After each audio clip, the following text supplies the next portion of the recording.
chỉ bài viết của lệ khi tu lệ ngay là tu rong rong tây giờ vai indu sáng sáng bật căn làn châu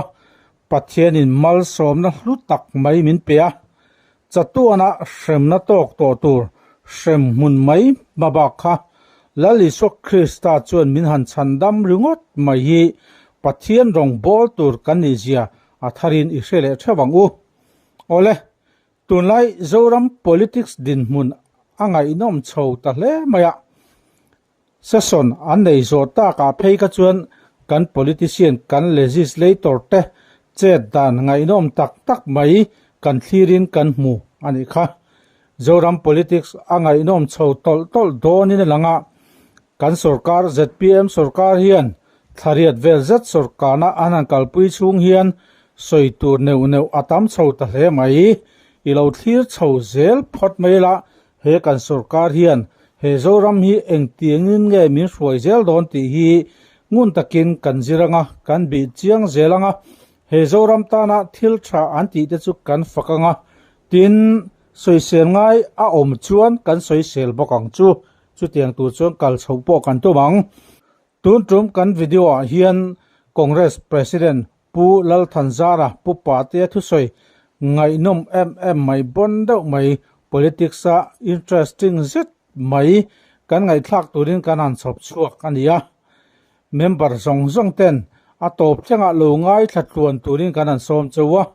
politics a hian tran lam nei te hi all deuh mai nia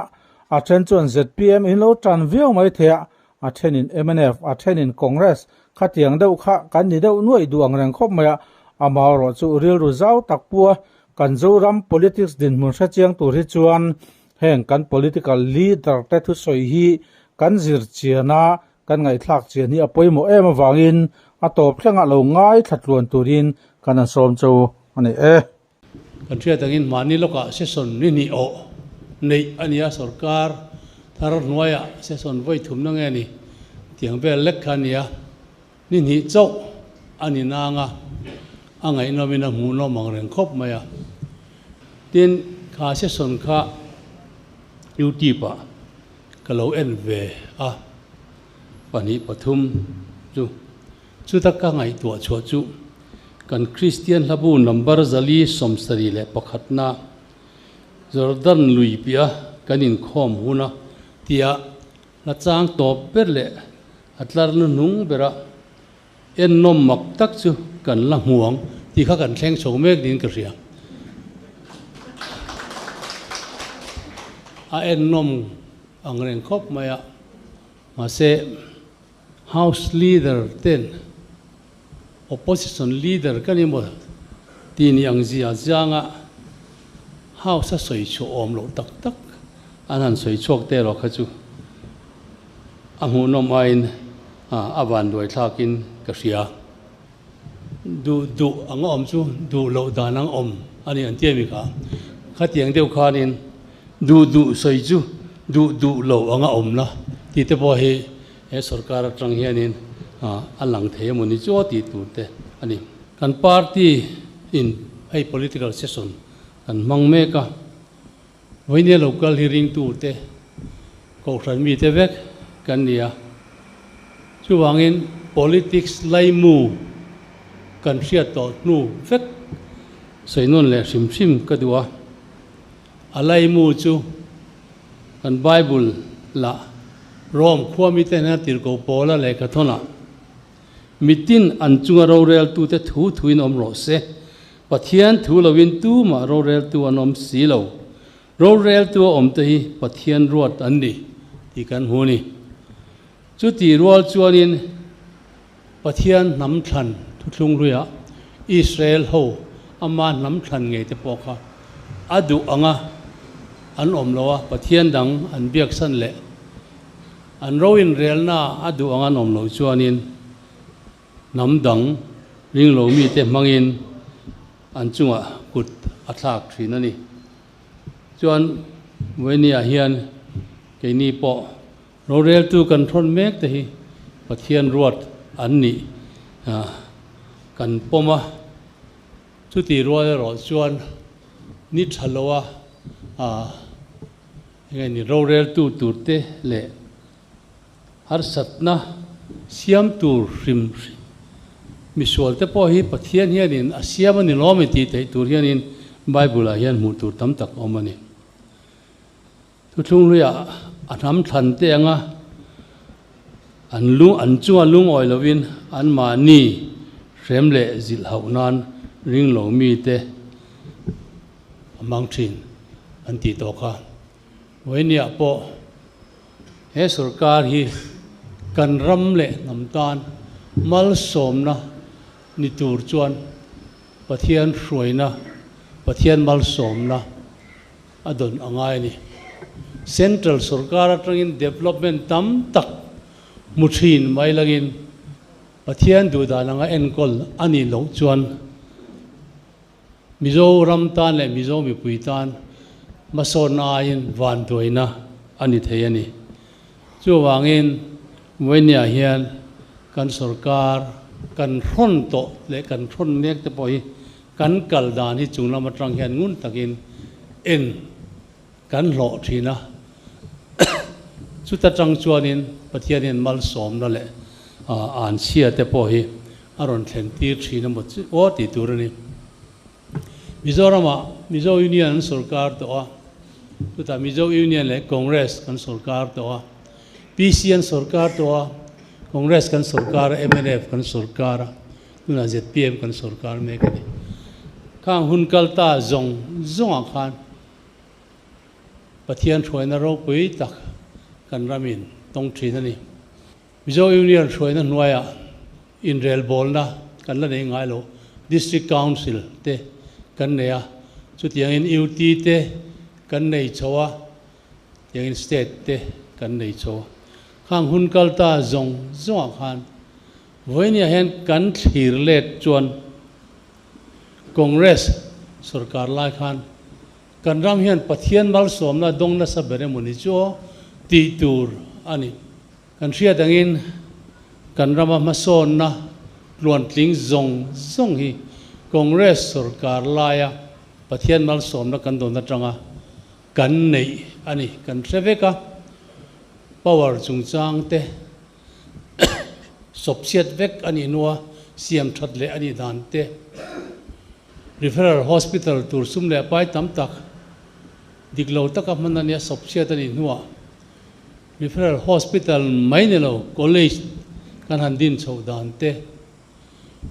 khovel mishing tung chokal to zong ene kan mamo tui chungchanga tui lak na chungchanga po Congress sarkar hun lai tanga ro man na fel tak kan ne tanga kan har sat lo dan te khwal jin te dam lo te ta na mamo airport te helicopter service te le thalai te mamo in fiam da tura infrastructure zong tunda thatak tak kan nei tun din huna kan thlen theina chan zong hi Congress sarkar lai pathian dal som na kan don na tanga kan nei ani chu ti chung chuan voinia thang thar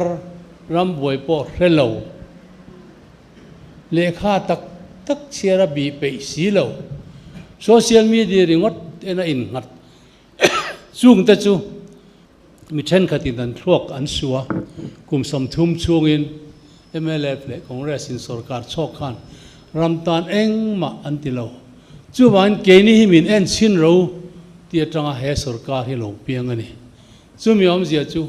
social media awangin ZPM sarkar alo pianga karin danin social media awang vek hian anni hi sarkar na tanga an chhuale thoi karing ani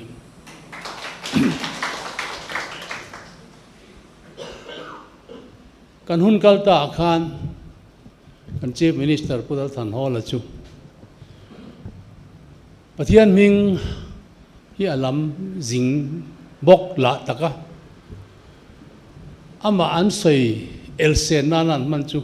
pathian nuwa ten ti ni ka dero how to pathian nuwa ti a elsen tur kan nei ta kha van nei na alo ni zok ka ni pathian ming lam ngai reng lo ai chon pathian ming lam thin te bula chon tharau thiang himin om pui nge ni ati kha mania kan speaker in sayang khan chu ti rualin pathian ming hi lam mai om ve boka pathian ming lam mai tu kan ni lo angai pathian ming lam mai tu kan ni alo om le ani hey voinia kan seita kan khan kan party chuanin malam panin ma kan kalme ka ADCC in block in khan lotling takin a board saya hemi dota he chuanin block ho kai hroi nei nem mi unit ho din thlang ve lenga chumi zo chuan headquarter ho tu te tam the yang ber zoram dung le wang chak le thlanga jin chua program kan campaign committee ten anon ruang man don ani group sang phanga te kan jin chuak lo chutiang khatiang ti te om thina thanem ngai na o ania alom omani amar chu venia chuan kan soita gang khan block in sing saklai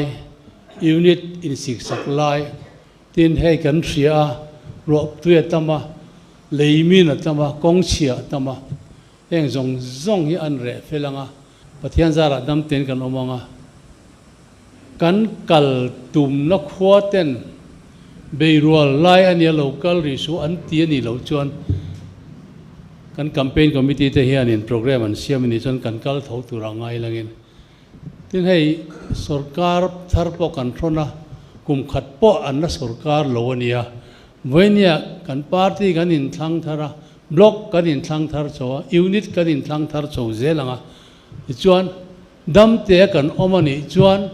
october a po hianin zoram pum puhi tuam turin malata ila kan lat lai lo karingani chu tiang tur ang te chuanin voinia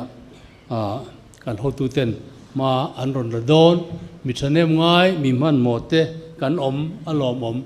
ti rual chan kan hotu ten kan thria ta na ka du chu headquarter a hotu nia in ngai to phot chu jin program campaign committee na ron siam huna thanem ngai takin in seng sowin jin turin lowin po cha lok turin kan som chewani kan DCC ho tu te in thanna an bot sai laia ho tu ten an huna an thanem ngai dan te rin ai kan ru rel lo la lian len zia te an muwa nia thalak te po kan muwa tun ma han ka da tele alo dong song tu som rual vel lek ang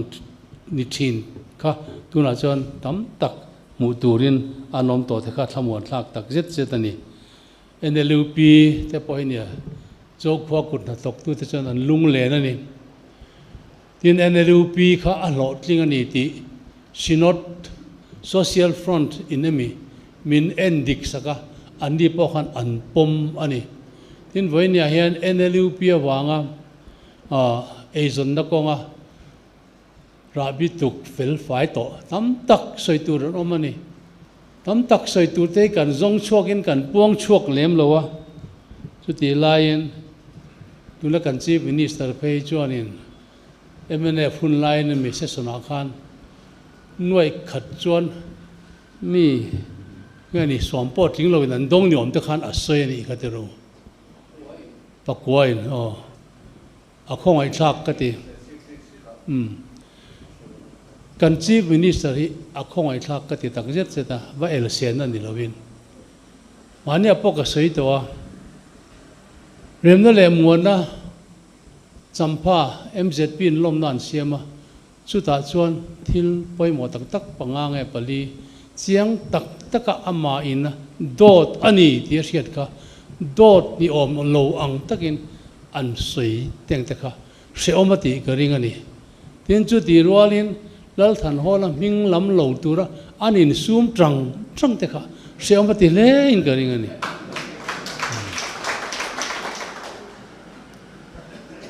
remna le muana kan kal chak theina MP train ka banga ti te kha chu ama luka ani lo zia sa chiang tu mi dang tu manom lo chu ti chung chuan a soi theine amane pin dragon din pulal denga beturin London a min tir tia ama tluka hrechiang tu Indira tir ani lo zia kha midang tu manom lo chu tiang ziarin lemdale mona chungchang han pulal denga min ron na sa tia a ron mi ka ring lo kha tiang ho la kha han zo le le turin khobela nom to bok si lo a boi thak thin khop mai chu kan chief minister zam tak ka wa sei sop na ni lovin amak kati ani avan doi thak le ani NLP ei kan ho tu ten than ni chuan anla on toi thar lenga tin voinia hian sum le pai sem athat lo zia an sei na sa tu na kan sarkar teng te hian sum le pai sum fai an sem lo ani pon kan thingtlang kun tha thok tu te hi an tho chu atanga chu ta tanga in tung ding tu ringa chuan be sei chi an ni lo an bul tran na tu ri kan tum sak ngai khopin voinia hian an re thei to ni chu wangin NLP a bul kan tran sak tam tak voinia din hun tha taka ding ta hi mi tam tak an omani tin kha report pakhata khan an ho tu te than hem ngai na on saya bial minon vil ro ti kha a sei dan kha tra ka ti DCC tangine mo PCC tangine mo i pali panga te hen vil turon siamula minon vil bik teu ti kha tha khop mai kan sarkar ron an function tir khan zor turan zonga chung jinga chuan airport du taka an congress so tu ten an lo siam pui tin to kha en kol hlei thei loin anin ngaya khoi khoya mo khan an lo zor man titia chumi nuwa tu nuwa zir chiang tu turte anin da wenia kan ho tu pa pujon siam kongan an zir chianga mani khan statement a siama chung teng te chu dot ni te khan ron puna te po om nin ka hriani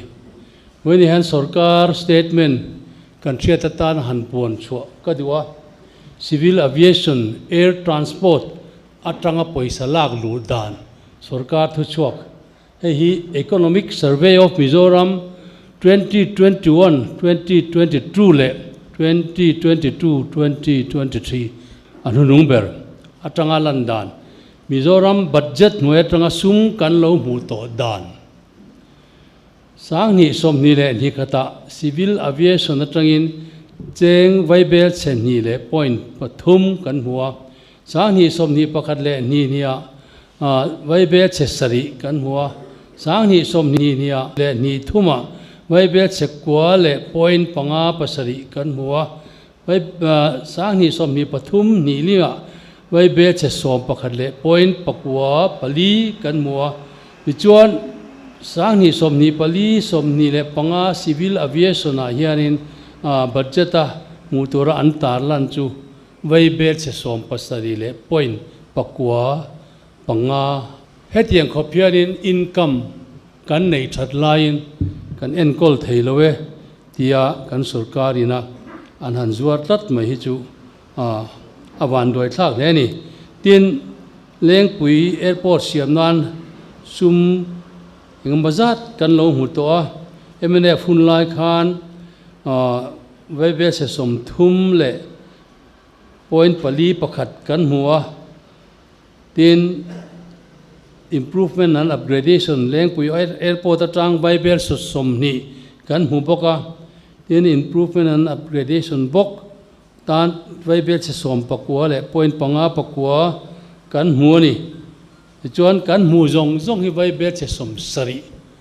airport siam thatnan Mizoram sarkar in sum badong to chu ti chung chuan voinia hian kan airport ku athat tok lo awangin kan thlo theina ten full passenger an langam lowa chumi awang chuan passenger ten kan tuara kan thlo na chuan man ticket man hi ato pha ni sung lak lu na thatak ni reng si kan enkol theilowe tia zor antum tlat mai hi he sarkar hianin hriat thiam har ema chu kan ho tu te nin hriat tan kan tar lang ve ni e